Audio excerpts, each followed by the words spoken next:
Duoko mar bero yango ni japuonjre mar mbalariany ma Maseno ne owito ngimane kaluwore gi magina mane ochwado ng'ute. Duol mar kanisa NCCK ojiwo jo Azimio mondo luw chik kata ka gikedo ne ratich oganda. Hata na jamu sisi saa 5 tukikwama kuhusu Mayu tukafika Suswa tukapata maji imetoka kwa barabara matope. Wuoth kod ohala ong'ikore kuonde moko e pacho ka kaluwore kod koth maduong' manokelo hula mapek.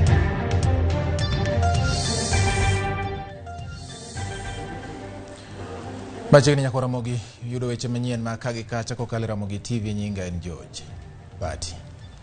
Wang'eyo mago motende kod weche mag koth mabende koro chwe pacho ka kamoro ni koth manochwe boma ma Nairobi kod alwora mare norocho chenro mag wuoth okinyi ma kawuono.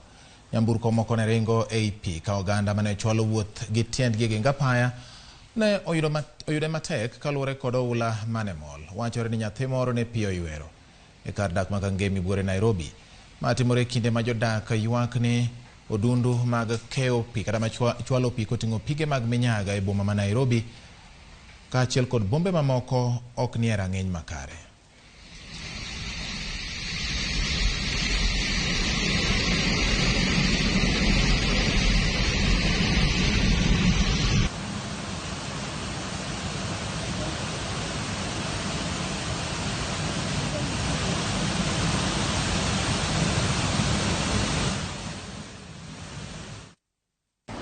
Kowuok e mago mokel koda koth nyako Ramogi wang'iyane motende kod weche mag arita kwe nyandwat mar Hoho mar Okak. Ng'at achiel owito ngimane to machielo dong' kod hinyruok tok jo maundu monjo nyamburko moro mating'o jowuoth kido mar matatu mar kambi mar Quick Shuttle Sacco manowuok Lodwar kadhi Kitale.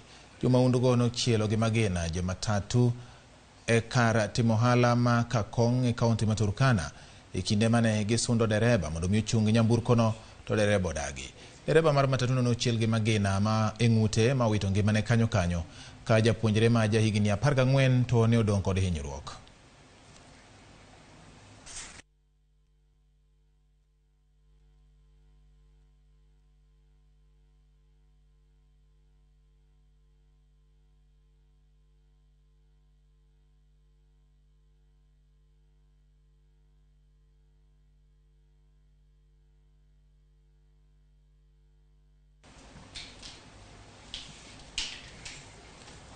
Duoko mar bero mane otimne ringre japuonjre mar mbalariany ma Maseno manowito ngimane oyango ni ne otho kaluwore kod magina mane ochwado ng'ute.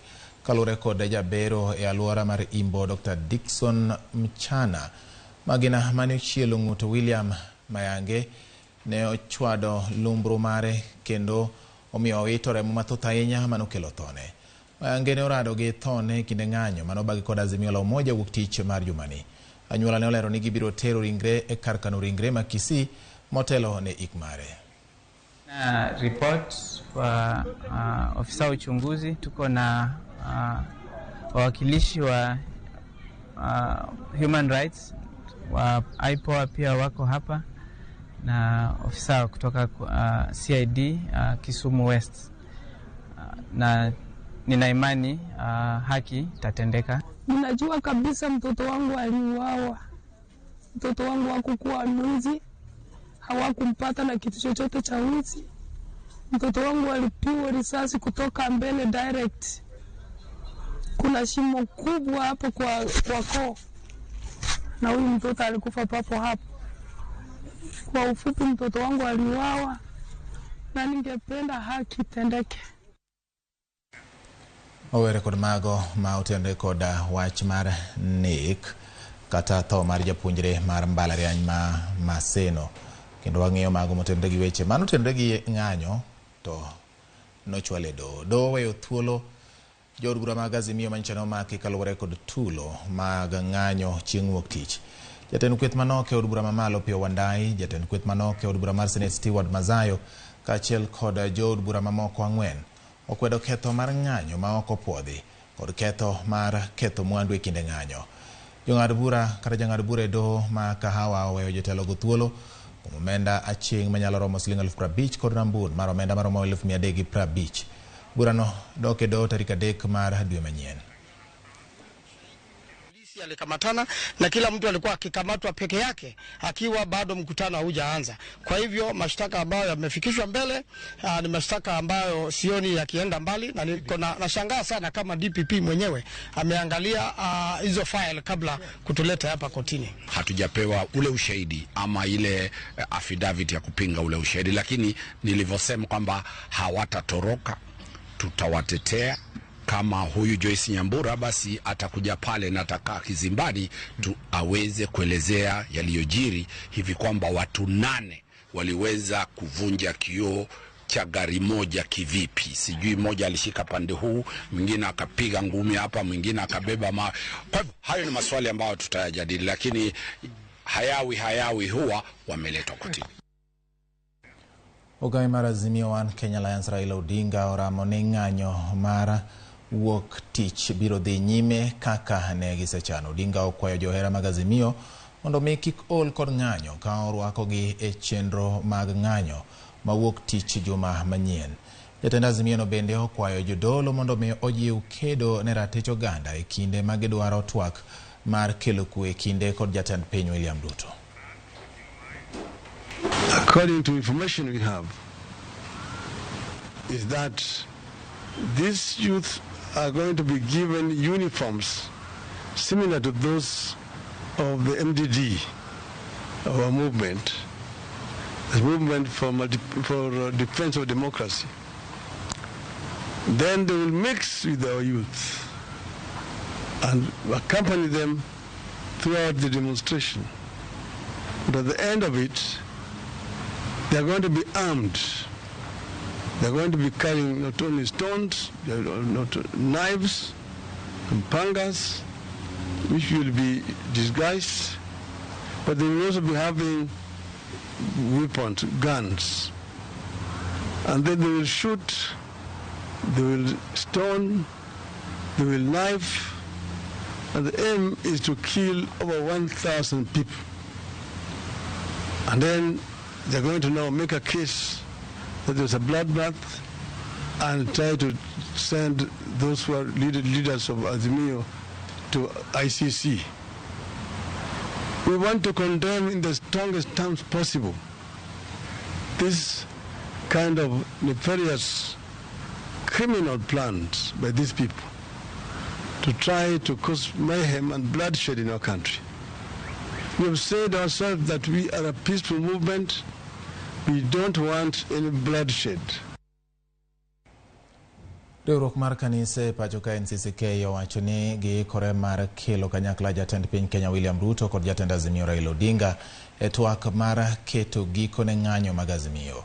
NCCK ojiwo jotelo ariyogo mondo mi oyie obed piny mondo okel kwe kod achiel mar oganda jo Kenya.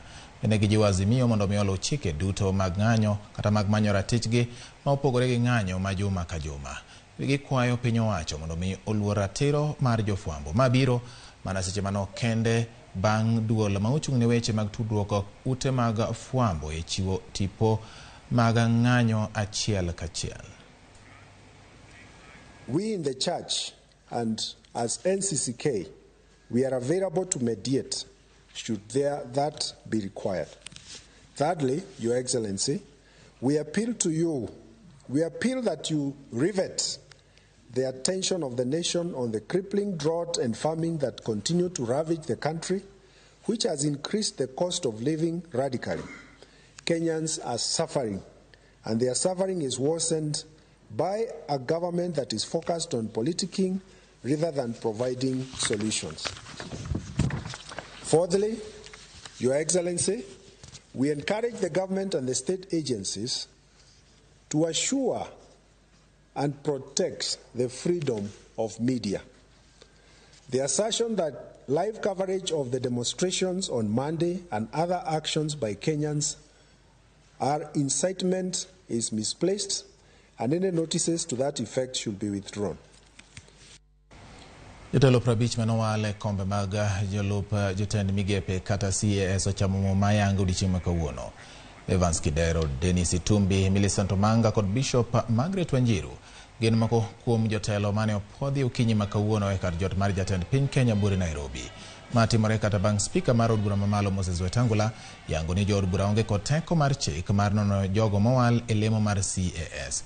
Mopogore gi mano, twak pod medo nyuolore e wi kwan mag jotelogo makoro biro medo pek mar ngima kokalo osara mibiro chulgi wirani gi rang'iny achiel kod jogoro mongirore. Gathering. You did not make a statement. You took oath. And I expect you to take the oath you have taken this morning with the seriousness it deserves, with the seriousness any solemn oath deserves. Odhi nyime nyako Ramogi kod mabende wuoke pinje motenre kod mawuok e pinje maoko mabende kelo weche minyalo wache pachoka. En migawo mar thieth koro wacho ni oseketo kenge makare mag nono jowuoth makalo e tong' man e kind Kenya kod pinje mag libamba kaka Uganda kod Tanzania bang' muoch tuo makoch ma iluongo ni Marburg virus. Jata chenro e weche mag thieth e migawo no Patrick Amoth koro wacho ni oganda nyaka bed motang' bang' tuo no muoch e gwenge mayudore nyandwat mar piny Tanzania. Marburg virus en achiel kuom mago mawachore ni koch kendo nego 63% mag jok mogame.